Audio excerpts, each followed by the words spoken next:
Growing up, we had this unspoken rule in our house. If you didn't have something and you wanted it, you had to figure out how to make it yourself. And this applied to many things. Say you wanted a shark piñata, or maybe you wanted a specific haircut, or maybe you wanted to be an Angry Bird for Halloween. Well, you'd find the fabric, the hot glue, and you'd figure out how to make it yourself. Well, I wanted to be an Angry Bird for Halloween. So I did just that. I found the hot glue, I found the fabric, and an old pillow, and that year for Halloween, I looked like this. And for 12-year-old me, who had a major sweet tooth, the thing that I wanted more than anything was dessert. So I asked my grandma, who made sure that all of our cakes growing up were especially custom to whatever we were obsessed with that year. Then I joined her before every birthday, helping her mix the ingredients, frost the cakes, and then I started making cakes on my own. And I can remember thinking one thought very clearly. I have no idea what I'm doing, but I'm sure I could try to figure it out. And this thought of I'm sure I could figure it out was put to the test when I was 13 and there was money on the line. I received my first ever paid cake order. I was given money for supplies, a deadline, and this reference photo. Now, as a 13-year-old, I was mesmerized. I thought, wow, this is beautiful. How am I going to recreate this? And if you notice a tiny little golden elephant on top, that elephant became the bane of my existence for the next 2 weeks. I could not figure out how to get it. I tried method after method to try to recreate it. I tried making it strictly out of fondant, but then it got really heavy and it looked really sad, it slumped over. I tried adding a strengthening powder, and then it dried out. It was another fail. Then finally, after many rabbit holes down YouTube, I learned that you can put Rice Krispie treats in the center of a fondant topper to give it a lightweight edible support. And when I finally delivered this cake, I was on top of the world. I had finally figured it out. I was so excited. And I'm sure you know what this feeling is like. Maybe you're a student, and this is you acing that exam, or maybe you're an intern, and this is you getting that return offer. It's that rush of dopamine that you get when you finally accomplish something.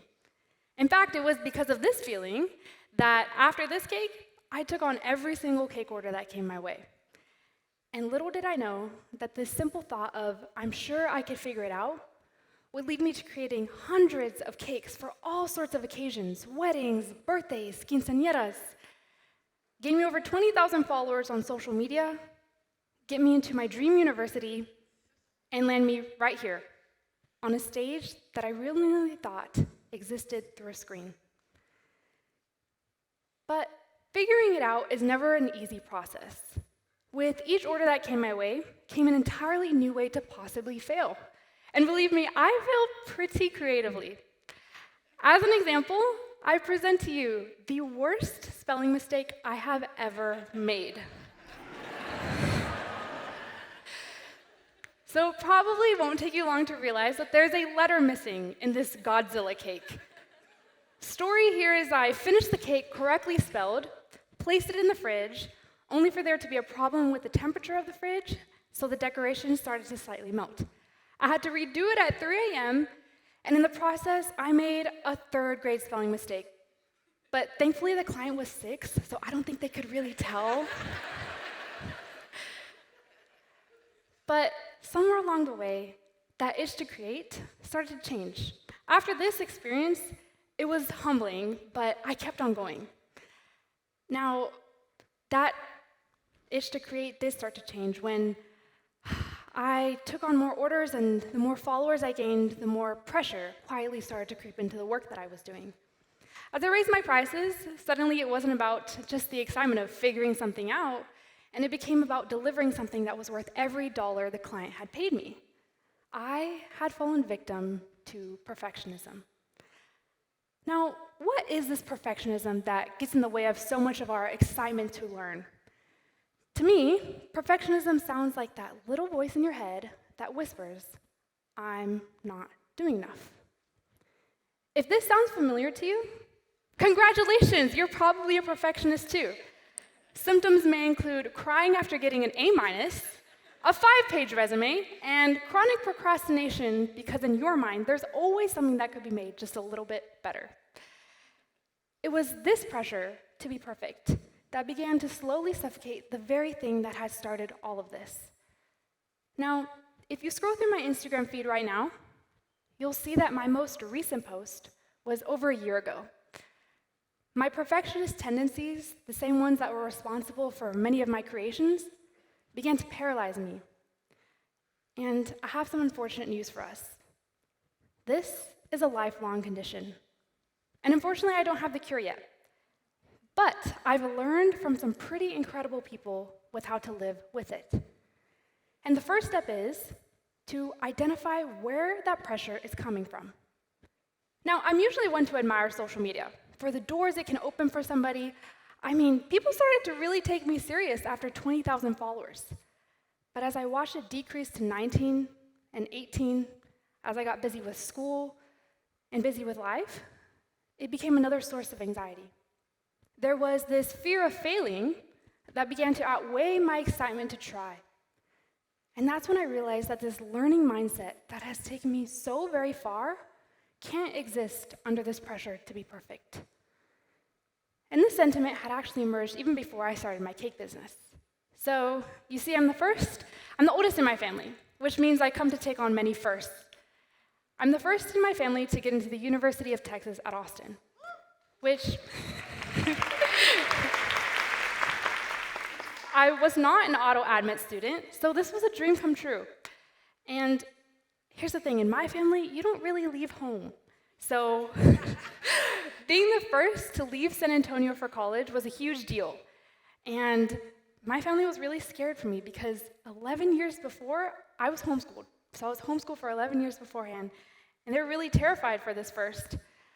But I had enough savings from my cake account, cake savings, to fully fund my freshman year of college. So when I finally got here, I thought, wow, what an incredible privilege it is to be in a place like this. I can't waste it. So if you're anything like me, and you're the first in your family to do anything, I'm sure you know that there's an unspoken expectation that comes along with that title.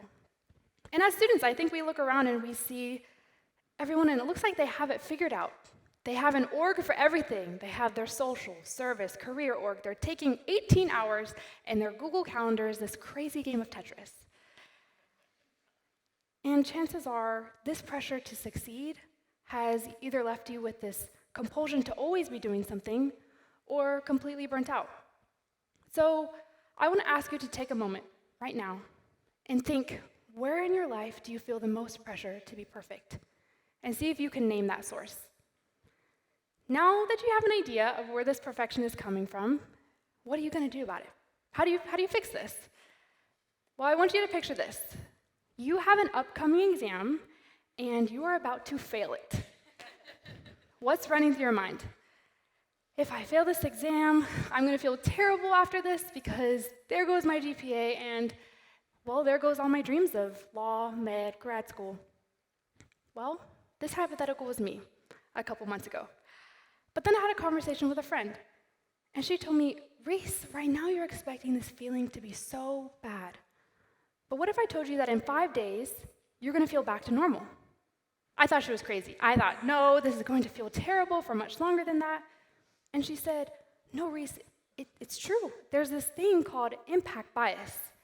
It's where people tend to dramatically overestimate the intensity and duration of their emotional responses to future events. In other words, you think something will feel much worse for much longer than it actually will. And this is so important when thinking about perfectionism. Because what this means is that failure shouldn't be as scary. Will it feel bad? Yes. But the intensity and duration, you're almost certainly overestimating both. So what we think will happen after we fail isn't always the reality of what does happen. So the second step in living with perfectionism is to just make an attempt. Doesn't have to be perfect. In fact, make a mistake. And I say this because, do you guys remember Godzilla from a second ago? What if I told you that Godzilla was the reason I'm standing here today? So you see, Godzilla was my first ever viral post. And for me at the time, it wasn't a million views, but it was when the 9,999 had turned into 10, 11, 12, 13 K. I finally reached this K status. I was so excited about it. And I would have never expected that this mistake would have led to the algorithm catching on and my followers and views skyrocketing afterwards. So I want you to know that enough of these failures and mistakes, and you might just create something really amazing. Now at this point, you might be saying, yeah, Reese, but it's not that simple. People talk about failure when they've succeeded, but what about all those times when people fail and you can't see what comes of it? Well, I've been there as well. This past year was a difficult time in my life. I lost someone that I loved. I lost my grandfather. And home felt a little bit different after that. Where it used to be an escape from the stress of school, I found myself escaping to school. And when I was faced with bad grade after a failed exam, I was discouraged in a way that I hadn't felt before. Which, when you have so many people that are looking up to you, there's this guilt that I'm not who everyone thinks I am. I was losing my courage to try. And I kept thinking, how does one keep on moving forward in a world where there's so much darkness, so much failure, and so many reasons to give up all around us? Well, it was during this time that I came across a quote from a book by Brené Brown, and I'd never had a more distinct change in perspective before. It was about a man in an arena. It's not the critic who counts, not the man who points out how the strong man stumbles, or where the doer of deeds could have done them better. The credit belongs to the man who is actually in the arena, whose face is marred by dust and sweat and blood, who comes short again and again, who, at the best, knows in the end the triumph of high achievement, and who, at the worst, if he fails, at least fails while daring greatly. I feel like I stumbled upon gold. All of this pressure was finally lifted off of my shoulders. And this wasn't a novel idea, but it did come into my life at the perfect time. So you see, this past fall, I received my class ring, which is a tangible reminder of your academic achievement and how far you've come as a student. But I also wanted to remember all the failures that have gotten me here as well. So I had 2 words engraved on the inside: dare greatly. It's a reminder I keep on my body at all times when I'm about to make a big decision or when I'm scared to try, so that way I'll have the courage to fail if need be.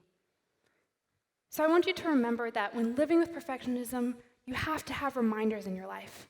This can be a person, a note on your wall, but it has to be something that you see often to remind you that you're trying. So if you're thinking, okay, Reese, you must have it all figured out by now. You must be able to live with perfectionism really well by identifying your source of pressure, making those attempts, and if you fail, that's okay because you have those reminders in your life. Well, I can tell you that it is still difficult to implement these things because they don't completely erase the fear that exists. Honestly, when I was asked to do something as scary as give this talk, I was terrified. I no longer felt like that 13-year-old who started a business on a whim and who wasn't scared of making mistakes. I felt like an anxiety-ridden college student who has no clue what their future holds and who honestly still lets that perfectionist win a lot of the times. And if you're in that stage of life too, that's okay. Because like I said before, this is a lifelong condition, and the only thing that you can do is try to live alongside it. And I say this because these beginnings are inevitable. They're going to come into your life whether you like it or not. And if you look closely, we actually celebrate these beginnings. Think about weddings, birthdays, baby showers. All of these are some sort of beginning. And we celebrate the courage it takes to step into that new chapter. And I've had the incredible privilege of being a part of many of these beginnings through the medium of cake. And one thing that I often hear at these occasions is, oh, I don't want to cut the cake. It's too pretty. I don't want to ruin it. It's funny, I actually had a client of mine love their surprise cake so much that they went to the store that day to buy a separate one to cut, so that way they could keep this one for a day longer. And this is so funny to me because I think, but that's the whole point. The cake is supposed to be temporary. And that's what makes it special. If it lasted forever, it wouldn't mean anything. And this is like our lives. If we see success as temporary, we'll know to savor it. And if we see failure as temporary, we'll know that this dreadful feeling won't last forever. And I would like to leave you with one last reminder. You've been watching me talk this whole time with this cake right here in front of me. Well, it's pretty, it's clean, but it's untouched. And untouched things don't get enjoyed or remembered very much, do they? Cakes are meant to be cut. They're meant to be a little bit messy. And so are we. So you don't need to save your life for later. You can cut your cake now. Thank you.